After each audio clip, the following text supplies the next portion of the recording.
80% of people worldwide hate the sound of their own voice. That is crazy to me because the voice was literally made to heal your own body. To make one friggin' sound takes nothing. And it's like the quickest pattern interrupt. We need a auto reset button all the time. Life is just going to distract us constantly. And in order to maintain that current, takes that reset button all times throughout the day.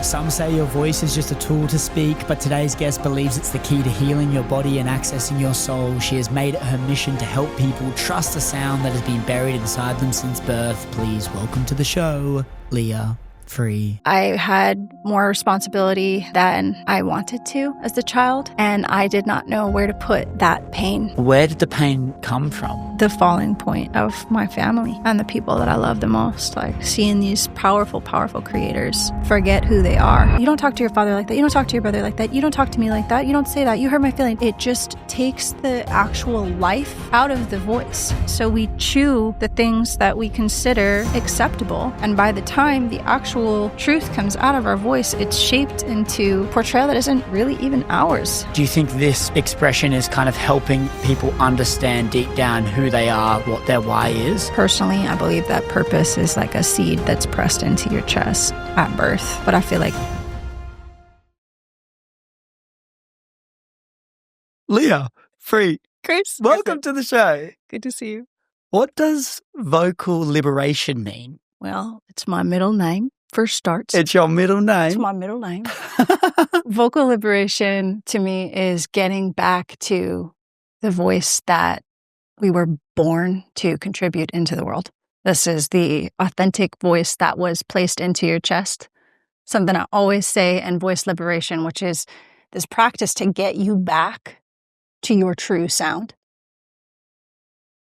Your voice was made to heal your own body, which means as all of your cells were organizing when you were being born, your vocal cords were actually tuned to carry a frequency that relaxes your entire nervous system. When you speak, when you sound, when you hum, when you breathe, we have a very specific tune. No two people are supposed to sound identical. Even if they live in the same region or grew up in the same home, your voice is so very unique.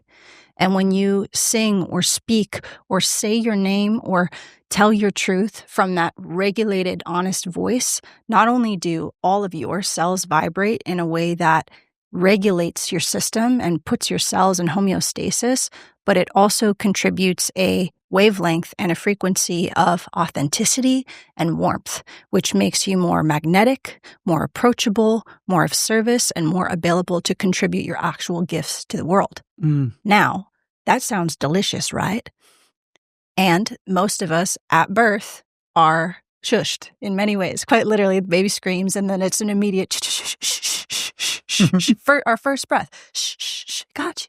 You're good, you're good. And usually the shushing starts then and it doesn't stop for most people. It's very rare that folks grow up in a family that encourages them to really audibly emote.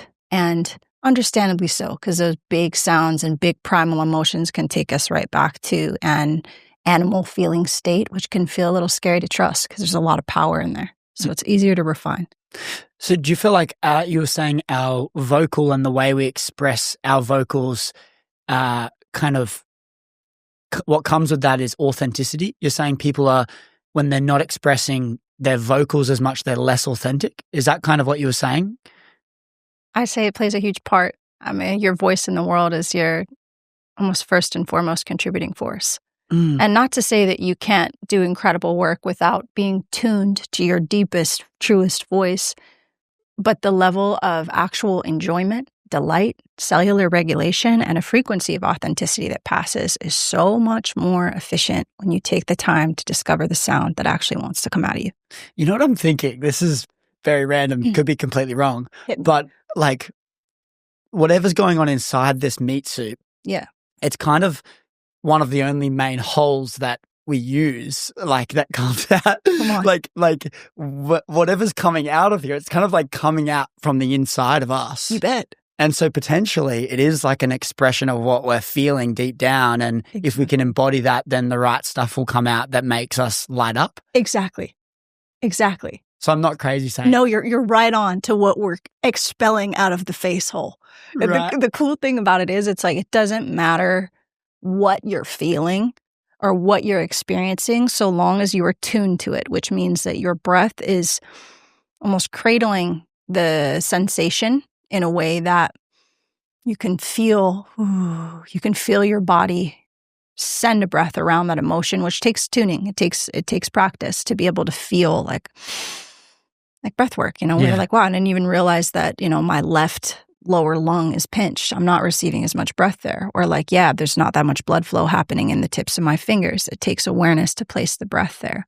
But when you send a breath into a sensation and you give it permission to audibly emote, you are alchemizing your internal world externally, and in the meantime, creating an authentic chord of body, I trust you, creation, I trust you, while regulating your nervous system. And it could literally be any sound. It could be any feeling. There's no one vocal expression that's better or more powerful than the other, so long as it's authentic to you. And in my work in the world, what I always say is we do not sing or sound to feel good. We sing because it sets us free. And it doesn't matter how it sounds. It doesn't matter that anxiety that's in you sometimes, be it excitement or just genuine worry before a moment passes. Let's say you're like most people in the world and public speaking makes you nervous. It makes you scared. By the way, you don't have scared without cared. Cared. You care. You care what you're contributing, and the body shakes.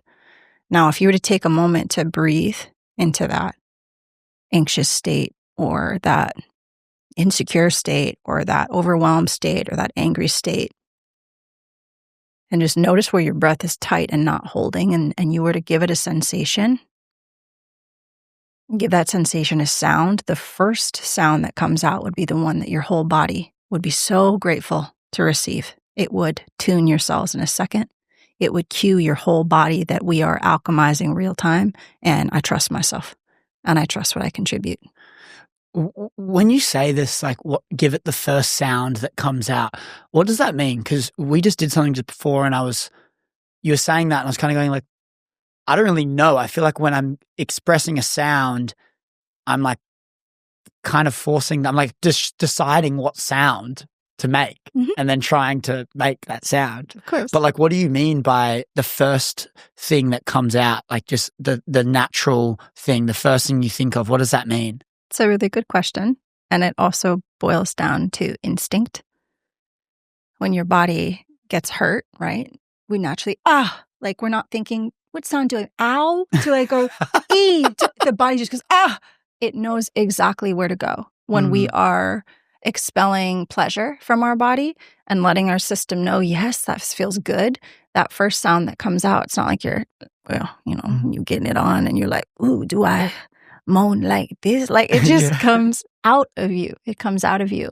And we get to learn to trust our voice in those everyday moments too. So we just did some breath work before this and drummed a bit and did some vocal activation pre-podcast, which means we're for real in Austin. Properly locked in. And we're saying, like breathe into that first note that you hear, that first sensation that you feel in your body, and let it out. And it's a practice going back to our instinct of just getting down to that first wave of trust, just like the first thing that wants to come out. If I'm relaxed in this moment, what does my relaxation sound like? Yeah. And it could be different moment to moment, so long as I give myself the opportunity to just make that sound. And it comes with trusting it. And it's normal that the brain chats a bit in the beginning. Is this right? Yeah. But do you notice if you say, is this right? And then you try and make the sound, it doesn't feel quite as good as if you were to just, as you did. And so on that trust piece, before you said, in creation, I trust in creation. What does that mean? Say that again. You were saying like, you're explaining a few things that you trust. You trust in I forgot specifically what you were explaining, but you were saying that like there was a few things that you trust in, and you were saying about like you trust in the creation or something. You referred to something, maybe it's universe or something like this. It was like a level of trust. when you're thinking about trust, is there a few areas that you're trying to trust, or is it more just internal? Like, I'm trusting just in myself. What do you mean? That's a great question. I feel within, without, So what we're tuning to inside of our body is a microcosm of the macrocosm. And regardless, whatever we just gathered from that, I do trust creation. I trust the force that puts us here and the particular time that we're placed here and the families that we're placed into and the regions of the world that we were placed upon. And I trust that without doing anything or trying to understand anything, life goes on. And I trust nature. Spending a lot of time outside and watching, like, wow, this thing knows exactly what it's doing. And the leaves aren't second guessing, like, well, is it time to fall? Like, they know when to release. And witnessing life around me express in that way has helped me primarily attune to my own instinct and my own relationship with creation. You watch an animal in nature, you watch it stalk its prey, you watch it regulate its breath, depending on how close it is. And that moment to stunt, to claim its space, it just boils from the base of them. And there's no second to think like, oh, how big do I want to make this roar? How's it going to sound? They trust in the moment and they give their lung to it. It's instinct. And if you have the privilege to hear that, ideally from a little bit further away, feeling that in your body, the way it ripples through, to watch an animal express like that, or to watch a baby just scream like that, or to watch a woman give birth, to trust the sound that comes out, to trust that this mode, this every breath that is quite literally speaking life, bringing life to life, every breath we take, every word we speak or say, every choice we make is so incredibly potent. And to trust the sound that wants to follow it, to trust our instinct and what we contribute this way, is trusting nature. And it's trusting what you get to contribute in the world. How freeing is having trust as well? Oh my God. I think that whole feeling of how perfect everything is, in a sense, it's so freeing. I've been feeling it recently of just how much I trust that everything is perfect, divine, and right on time. Everything's just meant to be. And there's this level of freedom that comes with that. I feel so much more calm, because then when you're presented with any chaos, you go, okay, this is actually meant to happen. Yeah. I truly believe, I don't resonate at the moment with, I don't feel like I need religion to access that trust, but I truly understand why religion is such a big thing, because it is that trust piece. It's like putting it onto something else and going, okay, this is actually meant to be. Like, there's a plan for this. I feel like there's this level of freedom that comes with trust. Would you agree? Completely. I have a question for you. Have you always thought that way, or have you developed this trust in these last seasons of life? I'm curious if there was a moment or moments that helped you to actually trust creation, because I feel like it's such an instinctual, easy thing to say, but it's one of the hardest things to do in the world. Yeah, I would say that it came down to experience, right? I think when you go through enough lows and then you overcome them, you build up confidence that you can overcome even more lows. And so it's kind of just, and I really resonate with the Stoicism approaches of the obstacle is the way. Like the challenge is the way. The more you want a happy life, go through more shit and your life will get easier. Like, it will, because if you zoom out and look at all the areas of your life and you look at the most life-changing moments, they were low times. And if that's your pattern, that every single low time are the most life-changing, then when you get presented with another low, you can sit in that low with confidence, with trust, that is going to shape you more than any high would. And you're going to have higher highs because of it. And so when you just are introspective enough and you can look at your life and zoom out a bit, like just take a little bit of a step back from this black wall that you're standing so close to, take a little step back and go, actually, like, this is, as much as it's upsetting potentially, it's equally exciting, because I know that the pendulum swung one way and it's about to swing the other. And I think it's just a reps thing for me. The more times I was thinking about, it's kind of like a positive feedback loop. What happens is you go through more shit, you overcome it, and then you go to yourself, oh shit, I overcame that. I feel like a little bit less shakeable.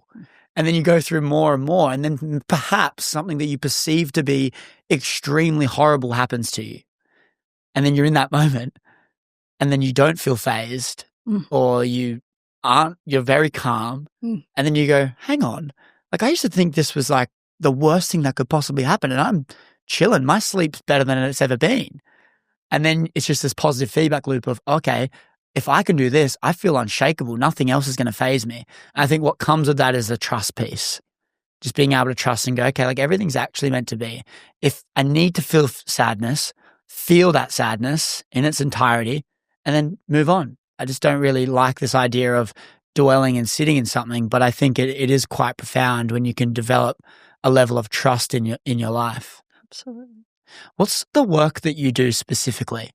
Because, you know, people consider you an artist. You know, you go on Spotify, we can listen to some of your amazing music.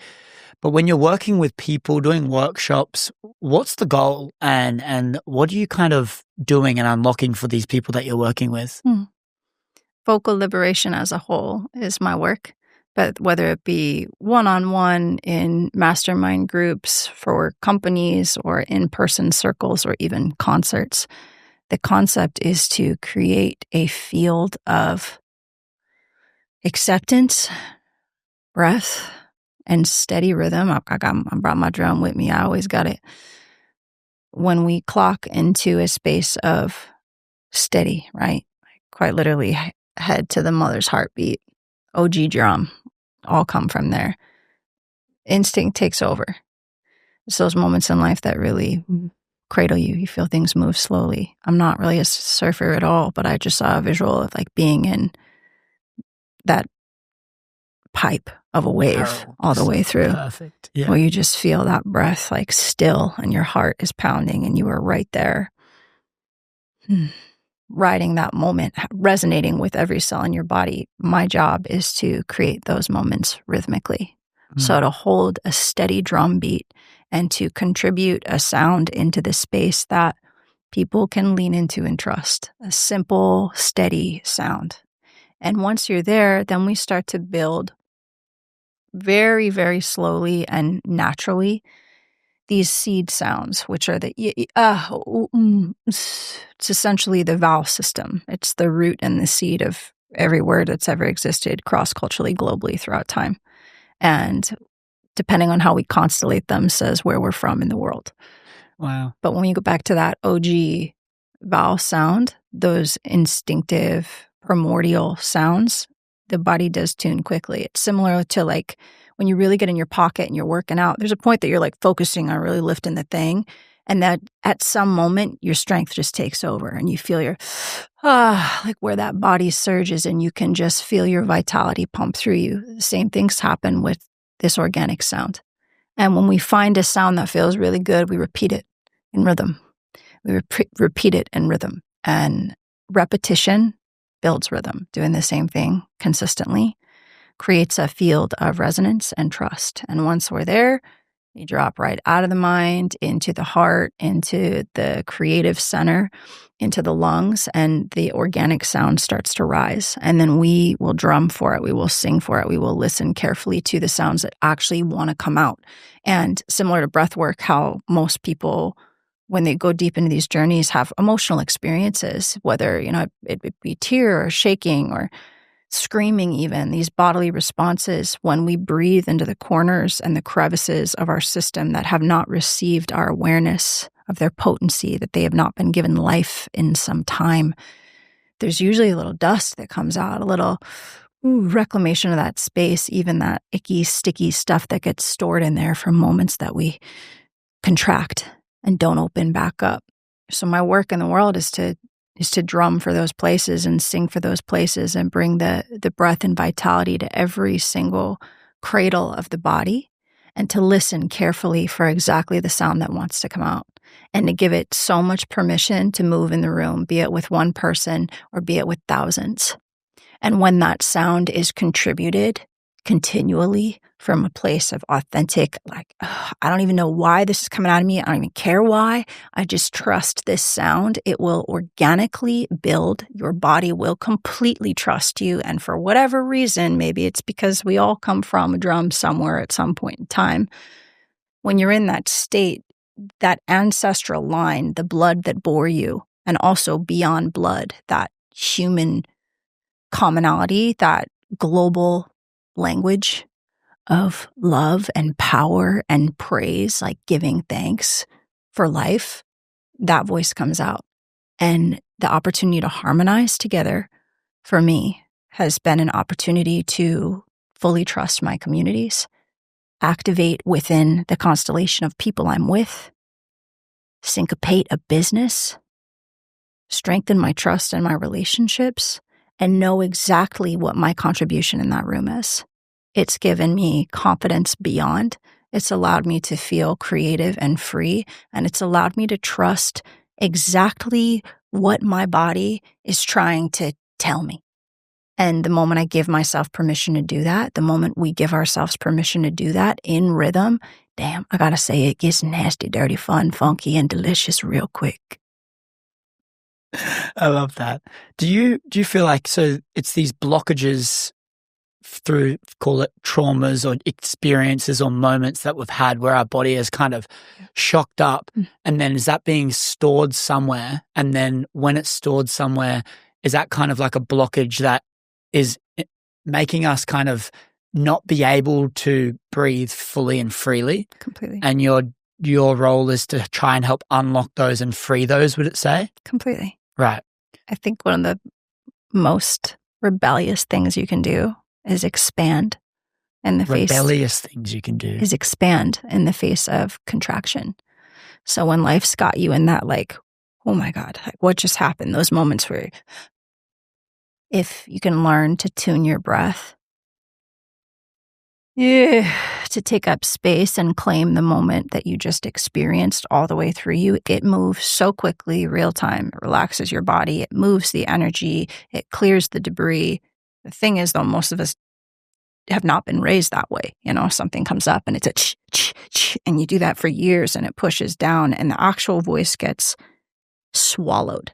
And it can take some time to dust it out and recover it. And sometimes it comes back really, really quick. Sometimes it's angry. Sometimes it just wants to yell for a while. Sometimes it wants to squeak and crunch and like crack all over the place. And it's not really even about singing. Like, yes, it is song, but it's somatic sounding. Vocal liberation is somatic sounding. It's giving the soma, the life matter that's moving through your body, an avenue to express itself that is fully authentic to you, that is efficient for the harmony of your system.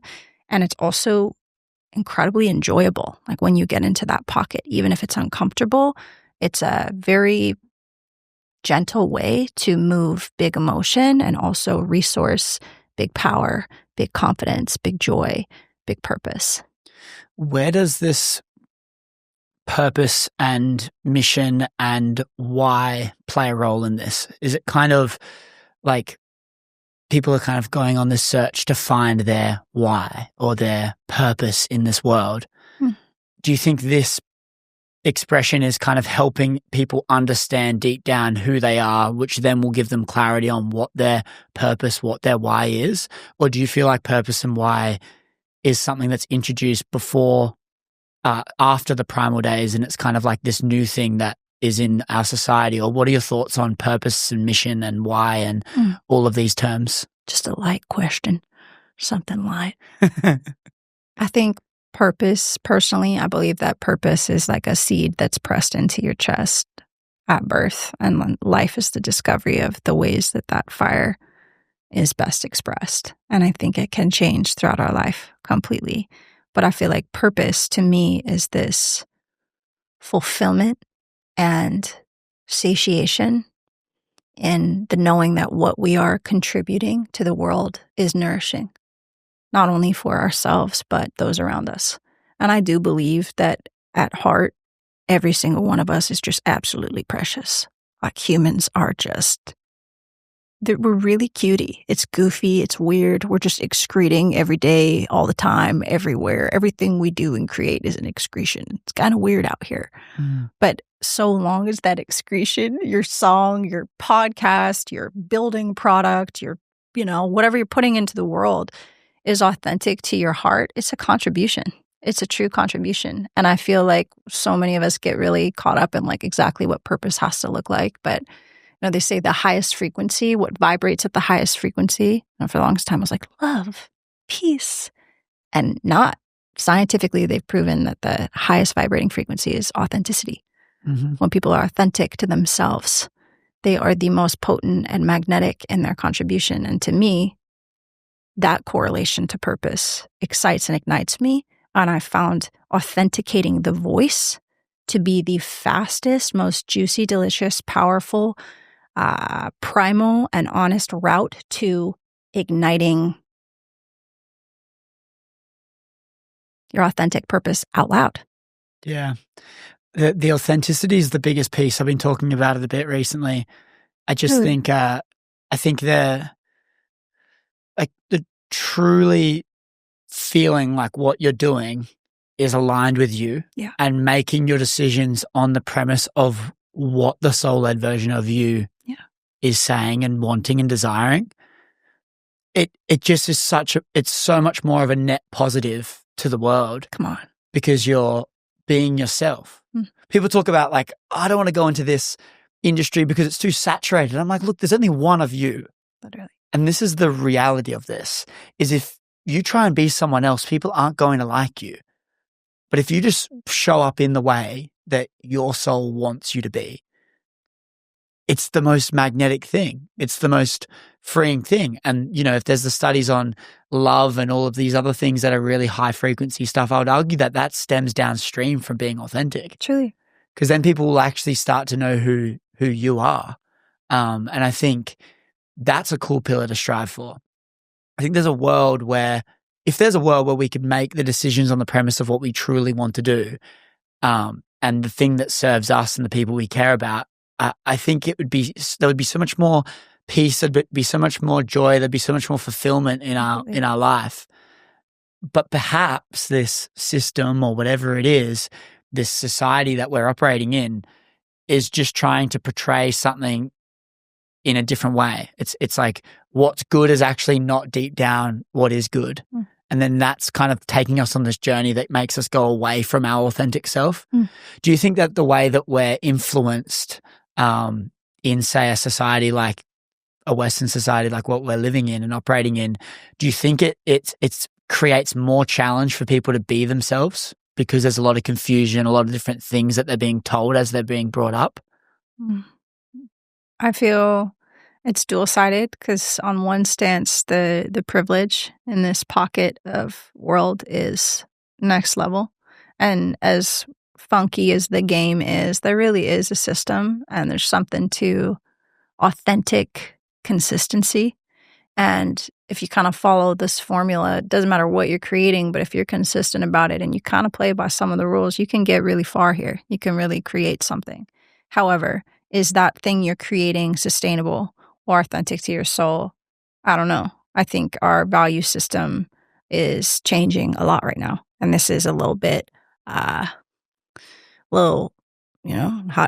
topic. But my partner and I have been chatting a lot about AI and just how much the voice, our unique, authentic, true, contributed voice into the world is going to become more and more necessary than ever, because this systematic formulation of our word is taking over very, very quickly. And you can feel it. You know what I mean? Like you can feel when you receive a message that you're like, Yeah, right. I love the way you plugged us into your computer, brother. Thank you for taking the care to send me something succinct. And I don't actually feel you here.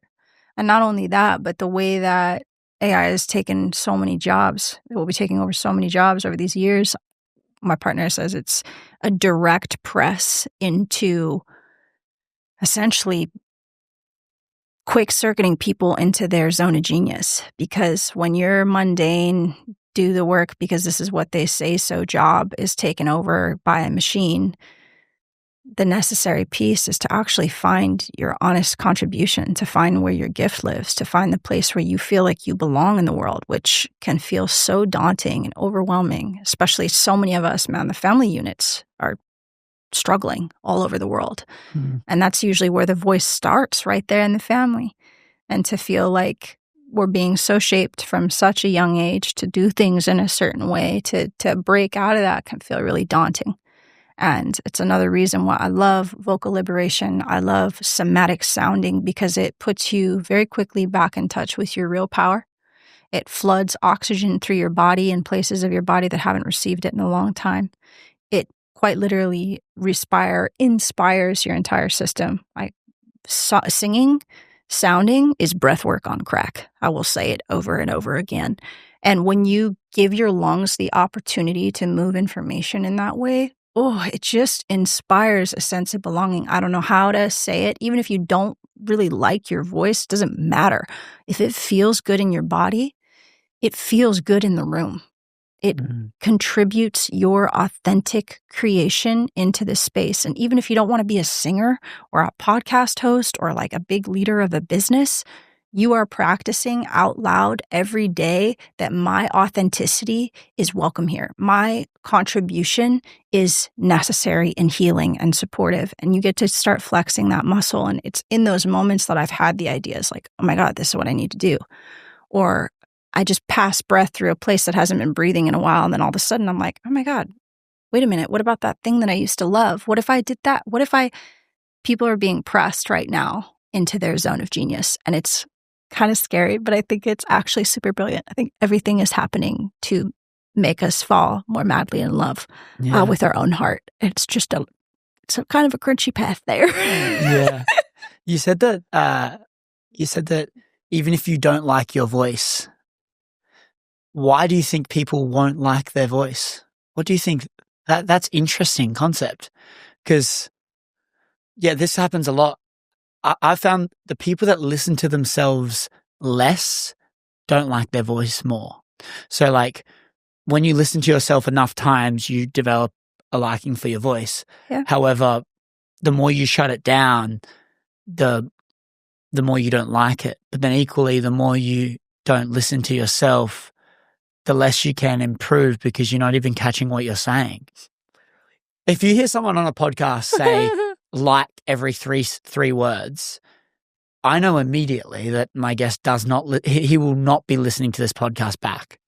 Because I go, if you listen to it back, you would realize that you're saying these words over and over again, and you probably want to get them out on that. You probably just put a little focus on that. What you said before about having like this, when all of the mundane jobs get taken and replaced by AI, our duty in this world is going to be to find the thing that we're here for, in a sense, the thing that we are called to do, our authenticity, find that.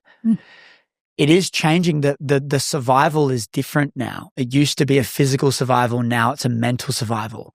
We're going to be having identity problems and struggling to find our place in this earth and things like this, because we don't need to worry about surviving, like that's not a problem anymore. Like back in the day, in the primal days, if they didn't go out and catch food or hunt food they didn't eat, you know, and so you're dead. Yeah. Or your family's dead. And so we don't have that survival anymore. The problem is a mental survival. How do we actually stay on top of our mind and not let it beat us all the time?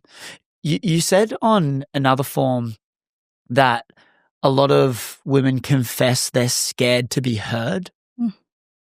Why so? And why have you experienced that through the people that you've worked with? Why are women typically scared to be heard? Women, I would say especially, but most folks. Yeah. Most folks as a whole, scared to be heard. What does that mean, scared to be heard? What does it mean to really speak your truth or desires out loud or your boundaries? For many of us, to do that out loud means that we are compromising our safety, our belonging, the way we receive nourishment. And statistically, women, way, way back down the line, to go there, when they were fully expressed, when they were using their voice, when they were singing in circles together, when they were essentially just evolving the place that we came from, just continuing that gene. They were at the stake or hunted down or exiled from their communities. And body remembers that. Body remembers that. And I'm sure too, it's like you can remember in your life a moment that you were shut down, and it doesn't, you don't have to remember the exact moment, but that feeling can really stick with us. And if that happens enough times in life, which usually society will do, not now, don't ask that question. You don't talk to your father like that. You don't talk to your brother like that. You don't talk to your mother like that. You don't talk to me like that. You don't say that. You hurt my feelings. It just takes the actual life out of the voice. So we chew the things that we consider, most of us, from everybody else as okay or acceptable. And by the time the actual truth comes out of our voice, it's shaped into a portrayal that isn't really even ours. Because what if I were to make that screechy, loud sound, like that my freaking right hip is just crunching on right now in this room? It would sound dissonant in the space. Would you hate me for it? Would you not want me in here just piping down, growling, spitting on your mic like that? Like, I don't know. This chick's kind of weird. We've gone a little bit too deep into Austin at this point. It's a little too deep. Like, it gets complicated real quick for most when you really do the thing, say the thing that is pressed upon your heart. There's some people that are really incredible at this, but I think every single person in the world needs work on it. And because we've taken in so much consideration, yes, women, I would say women especially throughout time and throughout history and still in places of the world, so crazy suppressed from the ability to actually speak their truth or desires. It's so painful. And that's why it's even more important that if you have the tools, resources, privilege to practice bringing your authenticity alive, do it, because you're doing it not only for you, but that frequency ripples out. And there's many people that need that frequency that are still bound tight within their own breath. And the more you give yourself the gift of getting to know what your own voice, what your own truth sounds like, and words are complicated, you know what I mean? Those natural responses are so intelligent. And when you give yourself opportunity to hear those out loud and move, your body starts to flex a muscle memory of trusting itself and its own voice, and it's not as scary. There's studies that show globally, there's psychological studies, 80% of people worldwide not only do not like, but hate the sound of their own voice. That is crazy to me, because the voice was literally made to heal your own body, which means, I hate to say should, but it should feel good. And it isn't about how it sounds, it's about how it feels. And if you were to take time to listen to your body, to listen to the room when you actually speak what feels good, enough times you build this muscle and this courage to do more of that. And like you said, people that don't listen to themselves often don't like their voice. So when you give yourself the practice, you know, there's a reason we love to sing in the shower and in the car and in these warm states. When the body's warm, it likes to sing. It's natural. It likes to make sound. We're like with our animal, we're with the baby that when it plays that got shushed too long ago. You give that voice time and space to practice itself, and it starts to feel really good. And you start to trust it, and there's less fear in being heard. Do you feel like the problem is that it's all happening subconsciously? So you're not aware of the problem? Like, and the byproduct of that is you just feel a bit off path. You feel a bit lost. You feel like you don't want to be heard, or you feel like no one's appreciating you. But perhaps there's so much operating subconsciously that you don't really even know what the problem is, but then it's masked with these things like, I don't like my voice. But it's like, well, no, you don't not like your voice. You've just had all these different experiences that are now formed your kind of reality of the world and the way you are perceiving everything. And it's all happening subconsciously. And then you're left with these, like, it's like when say a woman breaks up with her man, and he goes, why did you break up? She's like, I've fallen out of love. Like, that's one thing, right? And I'm not a relationship specialist, but if you actually dig deep, it's not just you've fallen out of love. There's all these series of things that have happened that have been like stored up, which has kind of potentially built up a bit of a lacking of desire for that person. And then when they get asked, they don't really know all the specifics. So they just say, I've fallen out of love. Yep. Or I've got to focus on this. But maybe that's the same with so many other things in our life too. I don't like my voice. I don't like my voice. You've just been, all these things have just been bottling up in your life. I don't sing. I don't create like that. Yeah, it's not my job. I don't like my voice. Oh, I can't sing. I sound terrible. And then it's a negative feedback loop because you're reminding yourself and you're telling yourself, and that's kind of forming an identity of who you are. I can't sing. I don't like my voice.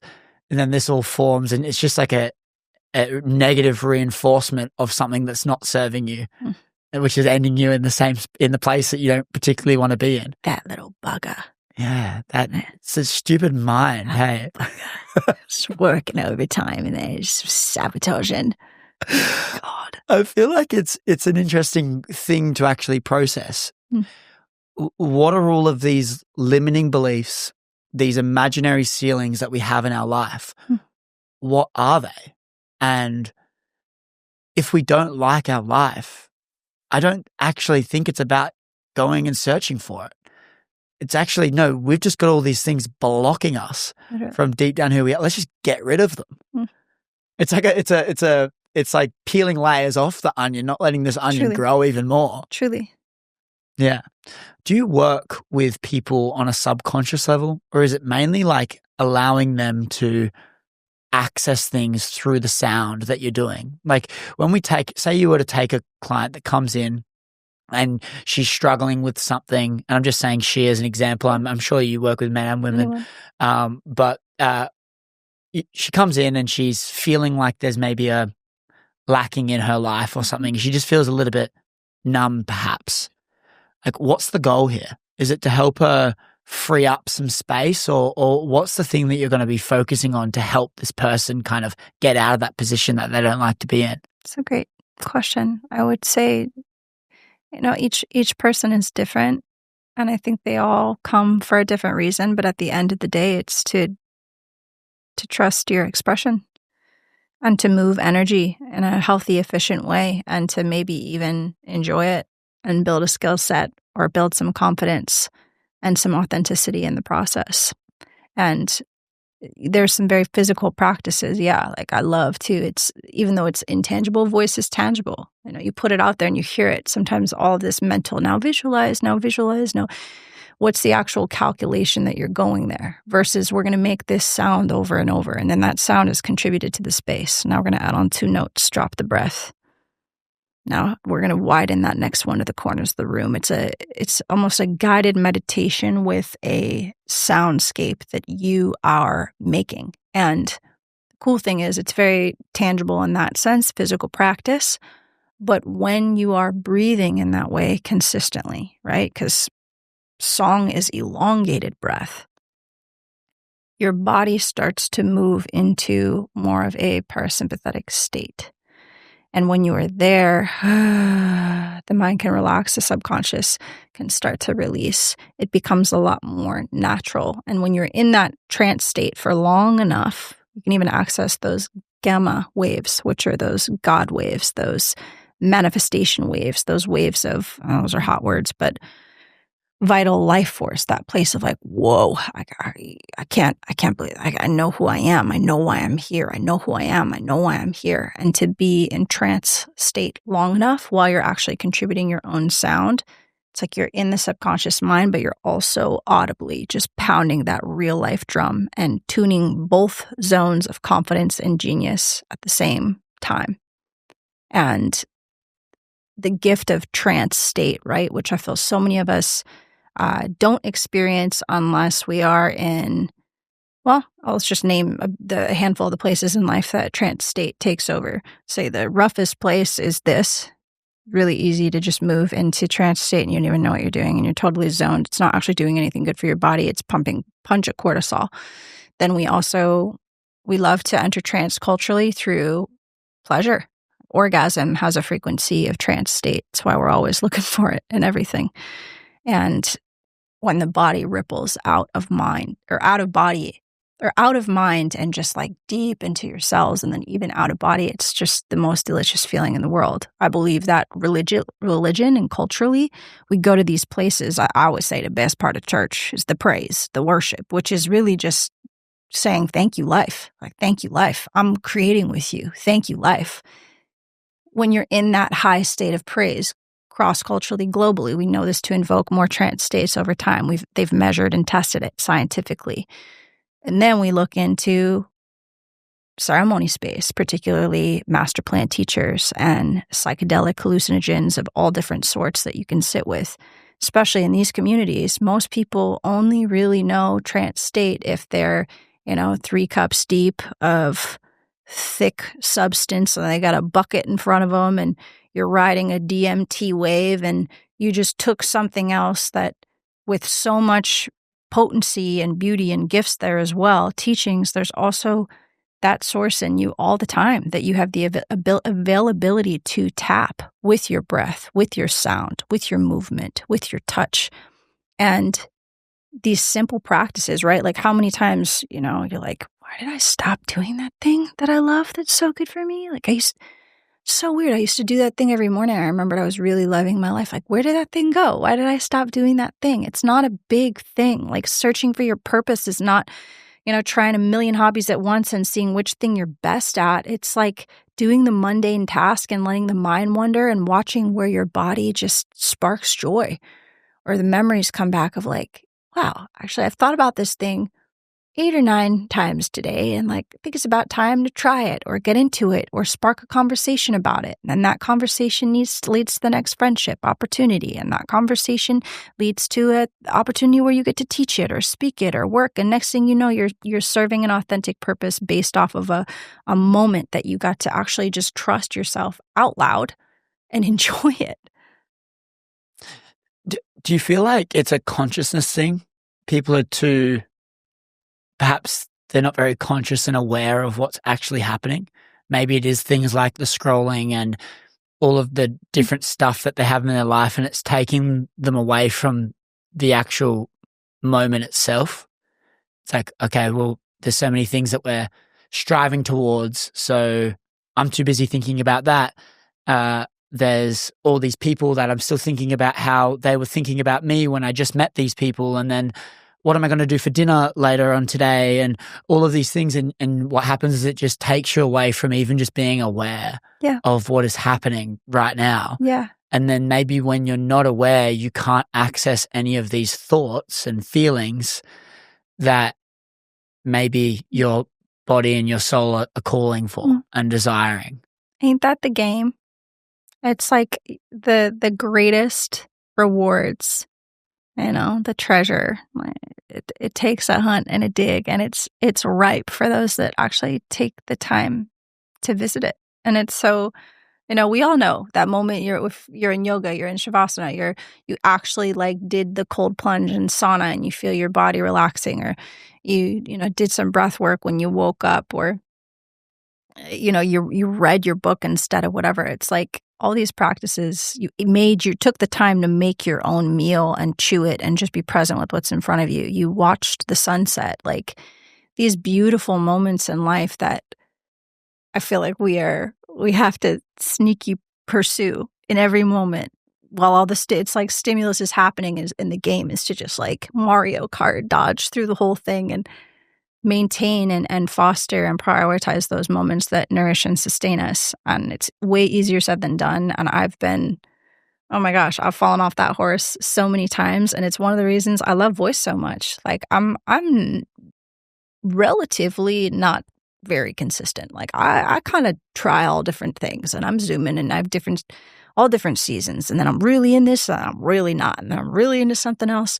But voice for me has been a constant, because if I'm driving in the car and I notice that my mind is going ahead to the meeting I'm having and I'm having all these thoughts about what I think I need to say and how I think they're going to perceive me, that now I'm not present at all anymore. And for me to go into a full breathwork journey while I am on I-5 is literally the most dangerous thing I could do.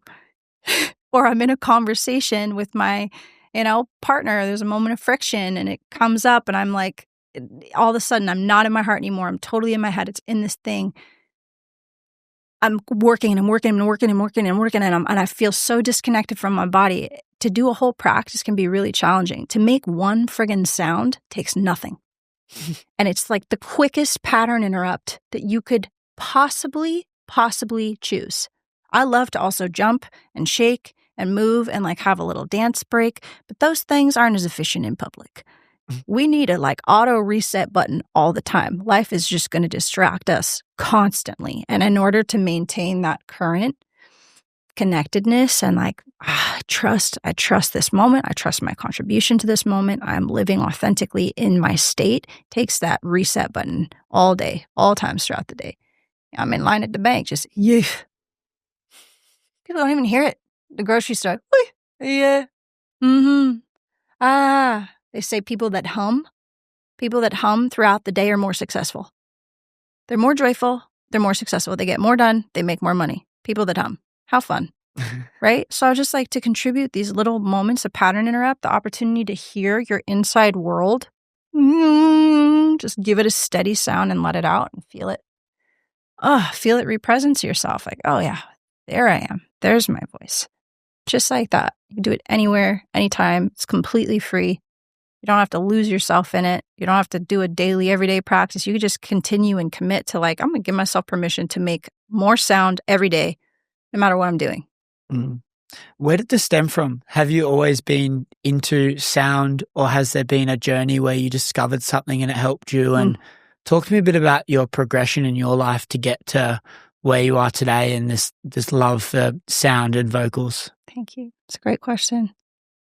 I've been told that I was singing way before I was speaking, and I was dancing way before I was walking, and I always had a deep affinity for music. I always had a natural inclination towards rhythm since I was a kid too, which was so fun.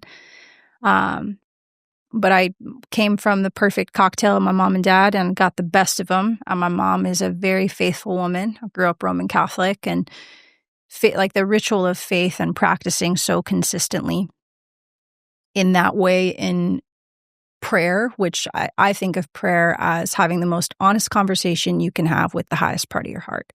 And my mom was well-versed in this, and bless her for not pressing religion into me, but she would encourage me to pray my own prayers or to give my intentions wings. And I got used to this conversation out loud of just like talking to life. Like I had a friend right there that cared so much for me, that wanted the best for me, that had resources beyond resources the moment I just tuned my heart to it for me to accomplish the best things I could in this world. And I would just walk and talk.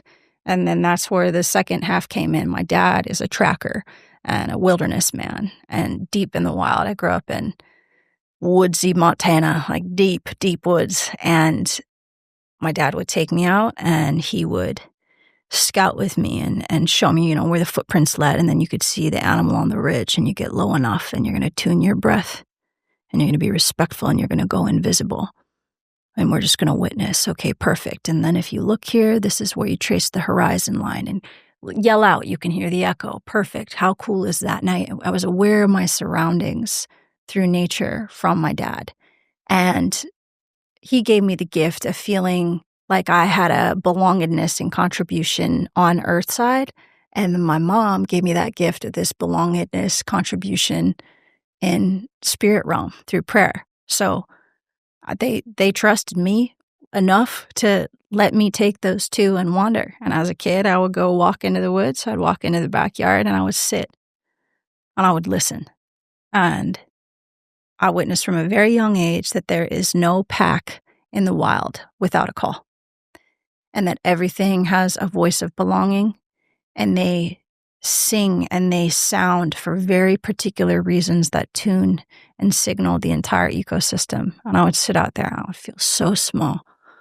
Also, Big Sky, Montana, quite literally big for a reason, like huge. You're out there and it's like you feel humbled, which I think is one of the best paths to growth. Just go to places you feel really, really small and sit there for a while and listen. And as I would sit, I'm also a kid. I want to play, right? So I had this like well, what's my role here? What do I do? And I took the two. I heard them sounding and walking intentionally, so I started. And I would just kind of hum about, and I would notice how it would sound if I would like dig a little hole and kind of sing into the dirt, or if I would sing against a tree, or if I'd go into a place that was more damp, or if I'd go near the canyon. I started to learn sounds that would actually signal the wildlife to come closer to me, and then also further away if need be. And it was something that happened in my own time at a very young age. And it was this like magical little superpower, fun, playful gift that I carried with me until I was about 9.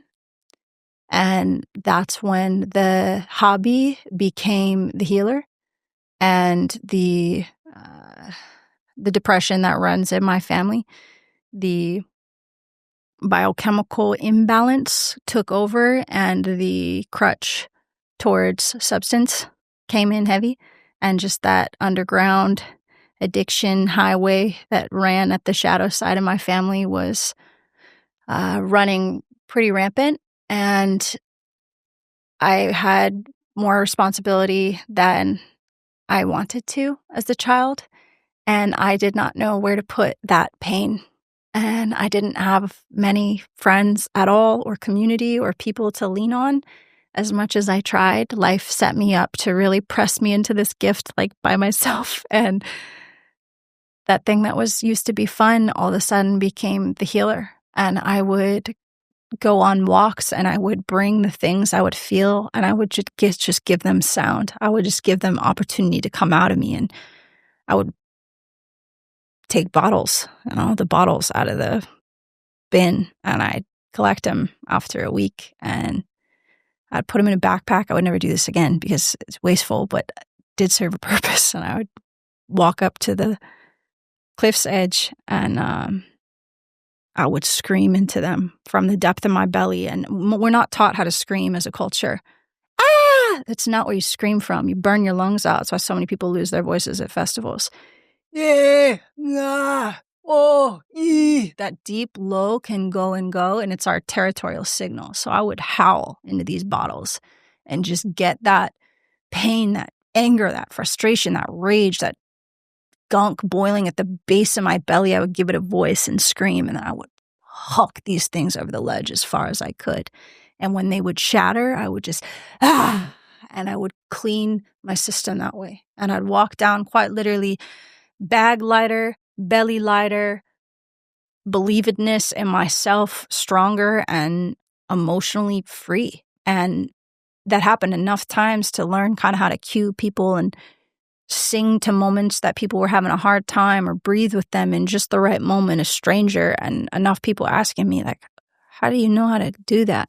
And enough people asked that I started sharing what I learned, and shared that enough times that it carved over the last 15 years into this very particular practice of vocal liberation, accessing authentic, ancestral, primordial voice through somatic singing, toning, natural, harmonic rhythm, the breath that actually wants to breathe, not your spiritual community.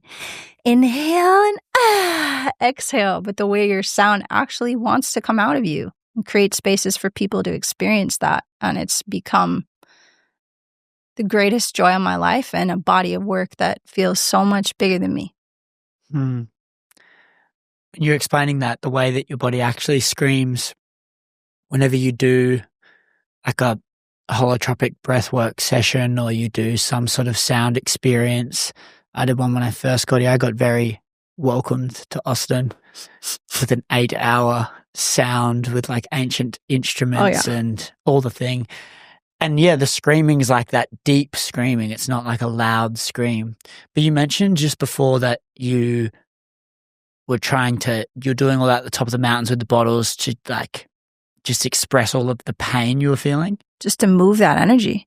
Where did the pain come from? Where did the pain stem from? I think taking on roles that weren't mine. I'm watching pain that was unexpressed be the falling point of my family and the people that I love the most. Like seeing these powerful, powerful creators forget who they are and suppress their truth in a variety of ways. It looked like substance in my family, and alcohol particularly, and drink it down, put it away, put it away, put it away. And it just, too, especially if you're intoxicated, you're not getting your authentic sound either. You're getting a different voice, a very unique aspect, and it's so far removed from an empowered state. And for me, I'm like, well, you people are vital. Like, you're just the most joyful, happy, prayerful, like exciting people I've ever met. Like, how could you be so lost? And it broke my heart. And just to see that all the gifts that we've been given to move this energy was not being used. And it made me so sad. And I just saw it everywhere, where people are just quite literally bottling up their creation and making excuses. And if somebody else is not taking responsibility for themselves, and you have a very, very loving, compassionate heart, perhaps overgive, like, that responsibility can weigh really thick, especially for a kid. And I was hurting and I was confused, and I also felt incredibly powerful. And I felt like no matter how powerful I was, I couldn't fix this thing. I couldn't actually help. Like, what do you do? So I just had to take care of me and move it. And also know that my own mental state, my own depression, my own biochemical imbalance that ran through my body, that my whole ancestry so far back experienced, like, I had the opportunity to give it a voice, and not only experience it just for the sake of experiencing it, but to turn it into a gift. And those cries really carved me. They shaped my voice. They hollowed out parts of my breathing and my sound that you could never access in learning how to classically sing. It's given my voice so much texture. Like, your favorite artist that you hear that you're like, whoa, it just moved me to my bone. It's usually because that voice has been carved. And that was my way of experiencing that. And not only did it relieve pain and move the energy out of my body, but it also simultaneously re-empowered me, gave me confidence, a sense of belonging, and trust in the force I was collaborating with in creation. Do you feel like those years were very formative? They kind of shaped a lot of the things you do today? Incredibly. Biggest gift of my life. Wouldn't change a thing. And in singing the song too, and like warming up to the love, gradually everybody healed as well. Like, things are very, very different in my family now. And I'm still singing. And it's crazy. I feel like it's just one of those reminders that we spoke about at the start of the conversation around, in the moment, it doesn't really make sense. It's kind of like, this sucks in a way. It can feel very like shit when you're in a hard time. Yeah. But then when you just zoom out the time horizon enough, and whether that means you need to just live a bit more so you actually have more of a time horizon, when you can just zoom out enough, you realize that it's actually happening for a reason. And it's so great. It's so great. And then it gets you excited about it. And that's really cool. I want to commend you. I feel like you got this really cool energy, even just from, we only just met, and I was at the coffee shop, and there was like 3 people in the span of 10 minutes, not coordinated at all. It's like, this girl Leah's awesome energy. And then your first voice note was just phenomenal. I just went, yes, I trust let's this guy. go. I just want to commend you just for everything that you're doing. I think it's really cool. You're giving off a really cool energy, and I think you can see the authenticities shining through. And for me, when you can see someone and be in someone's presence that can do that, it makes you feel called to be more authentic.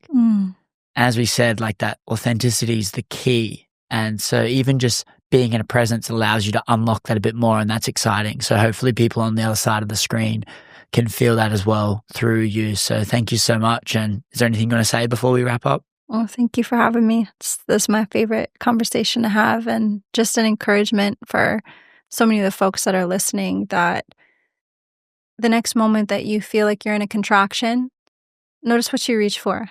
Notice what you think about as being the crutch. And if it's a habit that doesn't feel resonant, try to have the discipline to put it down and notice what else you reach for. Do you start stretching immediately? Do you go get outside immediately? Do you go work out immediately? Do you go get close to someone immediately? There's gifts in the way that you instinctively respond. That thing that keeps repeating that you subconsciously do have bigger gifts than you could understand.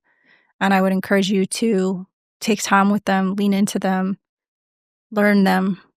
Your purpose lives there. Your authentic joy lives there. And when you contribute that to the world, we are all better for it. And I would just love to seal this space with you and anybody that's here. If you've made it all the way through, I trust you. We're just going to receive the most nourishing breath of the day. Just feel it swim all the way through your organs, just the most natural hollowing. And make sure you can hear your inhale. Take up space on your inhale in 3, 2, 1. Stretching and holding at the top. One more small sip. Just feeling your heartbeat here. Internally to yourself saying, I trust you. I trust what you contribute. Trusting the first note that wants to come out of your mouth and letting it out on the exhale right now. Yeah.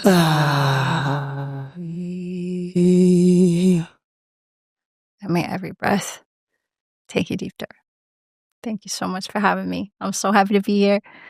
Thank you. Thank you so much. And screenshot this, guys, if you made it to the end, and tag Leah and I'm going to leave Leah's details in the show notes in the description below so you can go and check her out and all of her amazing stuff as well. Thank you so much. And leave us a 5-star review on Spotify. It really helps the show grow, helps us keep getting amazing people just like Leah back on the show we're going to sign up for this week. Thank you so much. Thank you, guys. Bless I'll see you guys next week. Bye-bye.